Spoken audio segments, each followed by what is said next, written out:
नमस्ते दोस्तों। आज की कहानी ईमानदारी का फल। बहुत समय पहले की बात है। प्रतापगढ़ नाम का एक राज्य था।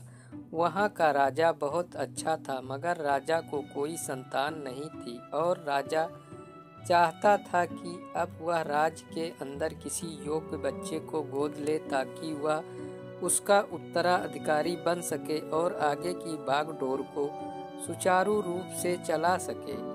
और इसी को देखते हुए राजा ने राज्य में घोषणा करवा दी कि सभी बच्चे राजमहल में एकत्रित हो जाएं। ऐसा ही हुआ। राजा ने सभी बच्चों को पौधा लगाने के लिए भिन्न भिन्न प्रकार के बीज दिए और कहा कि अब हम 6 महीने बाद मिलेंगे और देखेंगे कि किसका पौधा सबसे अच्छा होगा।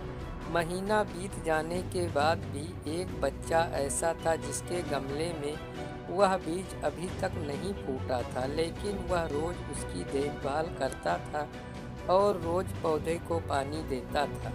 देखते ही देखते 3 महीने बीत गए। बच्चा परेशान हो गया। तभी उसकी माँ ने कहा कि बेटा धैर्य रखो, कुछ बीजों को फूलने में ज़्यादा वक्त लगता है। और वह पौधे को सींचता रहा।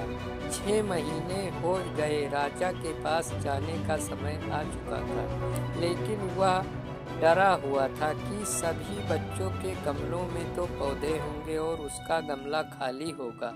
लेकिन वह बच्चा ईमानदार था और सारे बच्चे राजमहल में आ चुके थे। कुछ बच्चे जोश से भरे हुए थे क्योंकि उनके अंदर राज्य का उत्तराधिकारी बनने की प्रबल लालसा थी। अब राजा ने आदेश दिया, सभी बच्चे अपने अपने गमले दिखाने लगे, मगर एक बच्चा सहमा हुआ था क्योंकि उसका गमला खाली था। तभी राजा की नज़र पूछा गमले पर गई। उसने पूछा, तुम्हारा गमला तो खाली। उसने कहा, लेकिन मैंने इस गमले में 6 महीने तक देखभाल की है।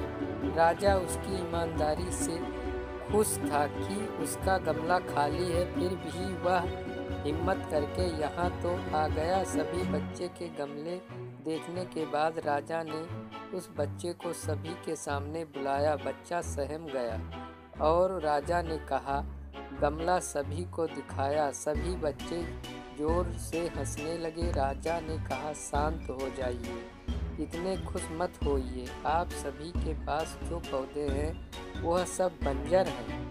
आप चाहे कितनी भी मेहनत कर लें, उसके कुछ नहीं निकलेगा। लेकिन असली बीज यही था।